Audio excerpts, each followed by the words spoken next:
Hello students, हम कर रहे थे डिप्लोमेसी। लास्ट सेशन में हमने किया meaning and nature of diplomacy and आज हम करेंगे ऑब्जेक्टिव्स ऑफ डिप्लोमेसी। जो डिप्लोमेसी है इसके क्या ऑब्जेक्टिव्स हैं, डिप्लोमेसी का पर्पस क्या होता है, देश के नेशनल इंटरेस्ट को सिक्योर करना। अगर हम अपने नेशनल इंटरेस्ट को सिक्योर करते हैं, उसके लिए नेगोशिएट करते हैं, डिस्कशन करते हैं, जिसके बाद हम अपने ऑब्जेक्टिव को अचीव कर सकते हैं। क्या डिप्लोमेसी का सिर्फ एक ही ऑब्जेक्टिव है, नेशनल इंटरेस्ट को अचीव करना?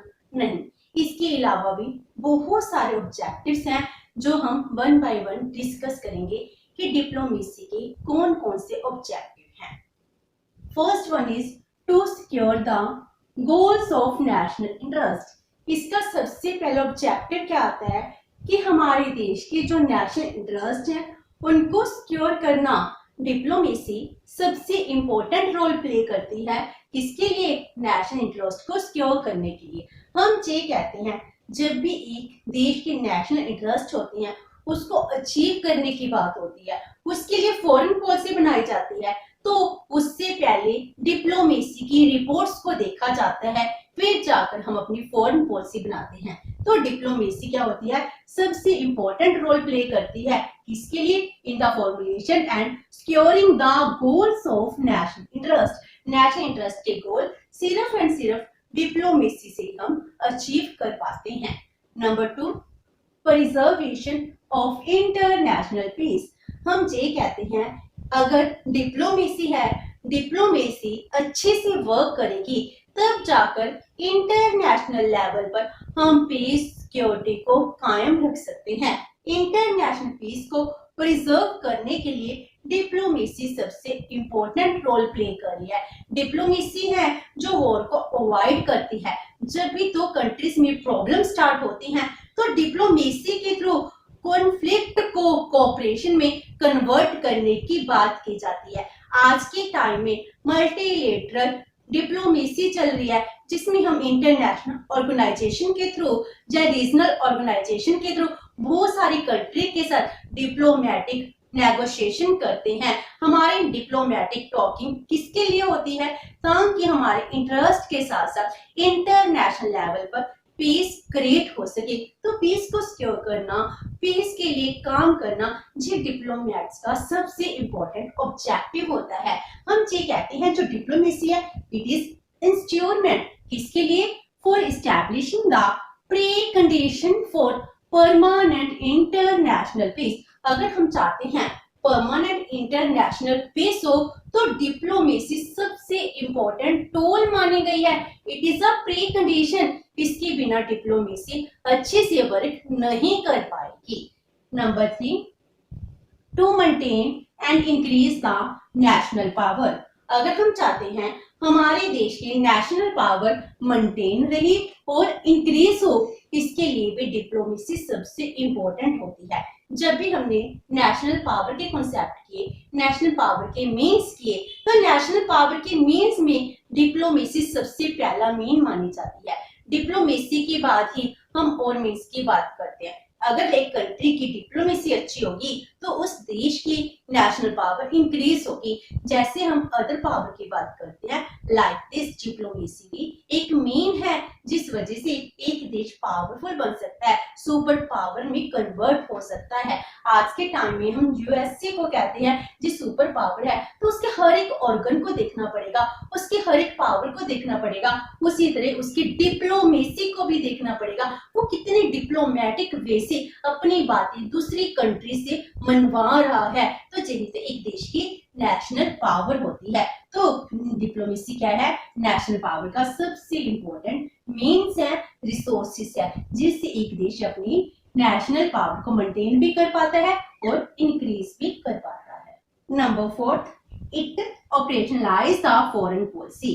जब भी फॉरेन पॉलिसी बनाई जाती है, फॉरेन पॉलिसी दूसरे नेशन में कैसे ट्रैवल करती है? On the shoulders of diplomacy. Diplomacy के बिना फॉरेन पॉलिसी की इंपॉर्टेंस खत्म हो जाती है। अगर हम फॉरेन पॉलिसी की बात करते हैं जो ऑपरेशनलाइज्ड हो रही है, ये कैसे काम करेगी? डिप्लोमेसी के थ्रू ही तो काम करती है। डिप्लोमेसी है जो अपनी कंट्री की फॉरेन पॉलिसी को जस्टिफाइड करते हैं। वो कहते हैं कि जो हमारी फॉरेन पॉलिसी है इसके अकॉर्डिंग काम होना चाहिए। दूसरी कंट्रीज में जाकर अपने इंटरेस्ट को सिक्योर कर पाना बहुत मुश्किल टास्क होता है। हमारी जो फॉरेन पॉलिसी कह रही है उसके अकॉर्डिंग काम करना, अपने देश की फॉरेन पॉलिसी को जस्टिफाई करना इन अदर कंट्रीज कितना मुश्किल टास्क है। ये काम कौन करती है? डिप्लोमेसी करती है। It justified the foreign policy and काम भी कैसे करती है? जैसे हमारी फॉरेन पॉलिसी में डिफाइन किया जाता है उसी तरह ही हमारी फॉरेन पॉलिसी के अकॉर्डिंग ही डिप्लोमेसी वर्क कर रही है। तो डिप्लोमेसी फॉरेन पॉलिसी को जस्टिफाई करती है, इसके हर एक काम को ऑपरेशनलाइज करती है, तभी तो हमारे देश की फॉरेन पॉलिसी वर्क कर पाती है। Next is preservation of national security. National security को प्रिजर्व करना ये भी डिप्लोमेसी का ही काम है। पहले हम कहते थे इंटरनेशनल पीस, नेशनल इंटरेस्ट, अब हमारे देश की नेशनल सिक्योरिटी की बात कर रहे हैं। नेशनल सिक्योरिटी भी किसके थ्रू अचीव होती है? डिप्लोमेसी के थ्रू होती है। It promotes the goals of security, हमारे जो सिक्योरिटी के गोल्स हैं उनको प्रमोट करती है। एंड किसके लिए काम करती है? Working for the promotion of friendship and cooperation with other nations। हम दूसरे नेशन से फ्रेंडली रिलेशंस बनाना चाहते हैं, इसीलिए डिप्लोमेसी उसके लिए काम कर रही है। अगर हम चाहते हैं हमारी फ्रेंडली रिलेशंस इंक्रीज हो, हमारे बीच कोऑपरेशन इंक्रीज हो, तो भी जाकर हमारे देश में सिक्योरिटी इंक्रीज हो पाएगी। अदरवाइज हर टाइम टेंशन रहेगी, टेंशन की वजह से वॉर की सिचुएशन बनी रहती है। तो वॉर को पीस में कन्वर्ट करना, अपने देश को सिक्योर कर पाना डिप्लोमेसी के हाथ में होता है। इसके लिए हम स्टार्टिंग से यही कह रहे हैं, चाहे मनुस्मृति है, चाहे कौटिल्य की अर्थशास्त्र है, उन्होंने भी यही बात डिफाइन की है। डिप्लोमेट्स के हाथ में होता है कि अपने देश के अंदर आप कौन सा काम करना चाहते हो, उसको लड़वाना चाहते हो, वॉर चाहते हो, या फिर पीस क्रिएट करना चाहते हो। तो ये सब कुछ किसके हाथों में है? डिप्लोमेट्स के हाथों में है। तो डिप्लोमेसी इतनी इंपॉर्टेंट होती है कि किसी देश को अगर अच्छे से रिप्रेजेंट करती है, अच्छे से उसके लिए काम करती है, तब जाकर अपने देश के हर एक इंटरेस्ट को सिक्योर कर पाएगी, उसमें पीस की, उसकी प्रोस्पेरिटी के लिए सबसे इंपॉर्टेंट रोल प्ले करेगी। अगर हमारी डिप्लोमेसी अच्छे से वर्क नहीं करेगी तो हम अपने ऑब्जेक्टिव अचीव नहीं कर पाएंगे। तो नेशनल सिक्योरिटी भी किसके हाथों में है? डिप्लोमेट्स के हाथों में होती है। Next is to promote the economic and cultural interest. तो डिप्लोमेसी का पर्पस सिर्फ पॉलिटिकल ऑब्जेक्टिव को अचीव करना नहीं होता, इसके अलावा नॉन पॉलिटिकल ऑब्जेक्टिव्स जैसे इकोनॉमिक एंड कल्चरल इंटरेस्ट है, इनकी बाइंडिंग को भी इंक्रीज करना होता है। हम ये चाहते हैं हमारे इंटरनेशनल ट्रेड इंक्रीज हो। अगर इंटरनेशनल ट्रेड की बात कर रहे हैं तो हमारे डिप्लोमेट्स हमारे इकोनॉमिक ट्रेड की फेवर की बात करते हैं, कल्चर बाउंडिंग की बात करते हैं, कल्चरल इंटरेस्ट की बात करते हैं, टेक्नोलॉजी की डेवलपमेंट की बात करते हैं, इंडस्ट्रियलाइजेशन की बात करते हैं। ये सब कुछ किनके हाथों में होता है? डिप्लोमेट्स के हाथों में होता है। जैसे आज के टाइम में हम कहते हैं, आज के टाइम में ऑयल डिप्लोमेसी चल रही है, डॉलर डिप्लोमेसी चल रही है, जैसे पेट्रोलियम के प्राइसेस कितने ज्यादा इंक्रीज होते जा रहे हैं। 2020 से ऑयल डिप्लोमेसी कितनी ज्यादा वर्क कर रही है इंटरनेशनल लेवल पर।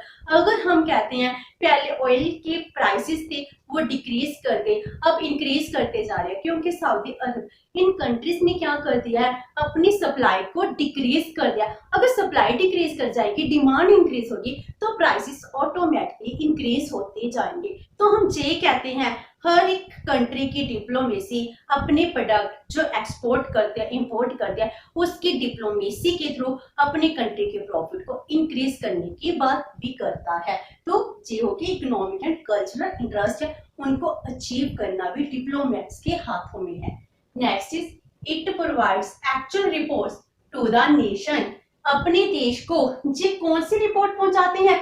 एक्चुअल रिपोर्ट पहुंचाते हैं। बैकग्राउंड रियलिटी क्या है जी कौन बताते हैं? डिप्लोमेट्स बताते हैं। हमने अपने इंटरेस्ट को अचीव करने के लिए किसी अदर नेशन को कोई प्रपोजल दिया, उसका आंसर यस और नो होगा, तो उसका आंसर क्या है हमें सिर्फ आंसर बताना है। लेकिन जो डिप्लोमेट्स हैं वो पूरी सिचुएशन को एनालाइज करते हैं। अगर इन्होंने हमारा प्रपोजल माना है तो इसके बिहाइंड रीजन क्या है, अगर नहीं माना तो इसकी रीजन क्या है। तो हमें रियल पिक्चर कौन बताता है, हमारे डिप्लोमेट्स बताते हैं। बैकग्राउंड रियलिटी वो रिपोर्ट डिप्लोमेट्स लेकर आते हैं। हर एक फैक्ट है उसका क्या कोज है, ये कोज हमें कौन बताएगा, हमारे डिप्लोमेट्स बताते हैं। तो ये इतने इंपॉर्टेंट है एक देश के रिलेशन को बचाने के लिए। एक देश के रिलेशन हैं वो कैसे होंगे, तो अपनी रिपोर्ट्स के थ्रू ये सारी रियलिटी आपको बयान करते हैं। Next is to analyse the compatibility of different objectives. जितने भी डिफरेंट ऑब्जेक्टिव्स होते हैं उन ऑब्जेक्टिव्स में कंपैटिबिलिटी को एनालाइज कर पाना वो किसके हाथ में होता है, डिप्लोमेट्स के हाथ में होता है। अगर हम दो डिफरेंट नेशंस हैं तो ऑब्वियस है आपके इंटरेस्ट डिफरेंट है, मेरे इंटरेस्ट डिफरेंट है, तो हमको एक कंक्लूजन पर पहुंचना अपने अपने इंटरेस्ट में कंपैटिबिलिटी बैठाना कितना मुश्किल टास्क है। ये काम भी कौन कर रहे हैं, डिप्लोमेट्स करते हैं, क्योंकि हर एक नेशन के जो नेशनल इंटरेस्ट होते हैं वो जरूरी नहीं कंपैटिबल हो, वो इनकम्पैटिबल भी होते हैं। तो हम कंपैटिबल कैसे कर पाते हैं, through bargaining, give and take, compromises. तो हमारे डिप्लोमेट जिस सब कुछ करते हैं जिस वजह से एक नेशनल इंटरेस्ट में कंपैटिबिलिटी बैठा पाते हैं, नेगोशिएट कर पाते हैं, हमारी ट्रेड एग्रीमेंट्स हो पाते हैं। तो गिव एंड टेक, कॉम्प्रोमाइज करना जिस सब कुछ डिप्लोमेट्स के हाथों में होता है, जिस वजह से हर एक देश के जो नेशनल इंटरेस्ट है इनमें कंपैटिबिलिटी हो पाती है। Next is to relate the means with objectives. It means क्या है, जो हमारे मीन्स हैं मीन्स को ऑब्जेक्टिव के साथ रिलेट कर पाना। जैसे हम अपने ऑब्जेक्टिव को अचीव करने के लिए कौन से तरीके को चूज करेंगे, तो जी देखते हैं हमने कौन से तरीके से कौन से टाइम कौन सा मीन चूज करना है, उसके बाद ही वो अपने ऑब्जेक्टिव को अचीव कर पाते हैं। It means it uses correct means at correct time. सही समय पर कौन सी मीन को यूज किया जाए, जैसे persuasion है, कॉम्प्रोमाइज है, थ्रेट ऑफ फोर्स है, हमको कौन से तरीके को चूज करना है। जब भी हमारे डिप्लोमेट्स दूसरी कंट्री के साथ नेगोशिएट करते हैं तो उस टाइम क्या देखा जाता है कि नेगोशिएशन टाइम डिप्लोमेट्स प्यार से बातें कर रहे हैं, कॉम्प्रोमाइज की बातें कर रहा है, उसको रिवॉर्ड देने की बातें कर रहा है। अगर इससे बात नहीं बनती वो थ्रेट यूज करता है कि हम आप पर अटैक कर सकते हैं, तो हमारे रिलेशंस खराब हो सकते हैं, आपको इकोनॉमिक लॉस हो सकता है। इट मीन्स क्या है, अगर वो वायलेंट मीन यूज नहीं करता लेकिन वायलेंट मीन यूज करने की धमकी तक दे सकता है, तो कौन से टाइम पर कौन सा मीन्स है वो यूज करने हैं, इसका डिसीजन कौन लेते हैं, डिप्लोमेट्स लेते हैं, ताकि हमारे इंटरनेशनल रिलेशंस है वो स्मूथ वर्क कर पाए। And last one is successness of foreign policy. अगर हम फॉरेन पॉलिसी की बात करते हैं जिसमें कहते हैं देश के इंटरेस्ट को फॉरेन पॉलिसी में डिफाइन किया जाता है, लेकिन फॉरेन पॉलिसी की सक्सेसनेस किसके ऊपर डिपेंड करती है, इसकी सक्सेसनेस डिपेंड करती है हमारे देश की डिप्लोमेसी के ऊपर। फॉरेन पॉलिसी क्या होती है, वो तभी सक्सेसफुल बन पाएगी जब back by sound, efficient and committed diplomacy हो।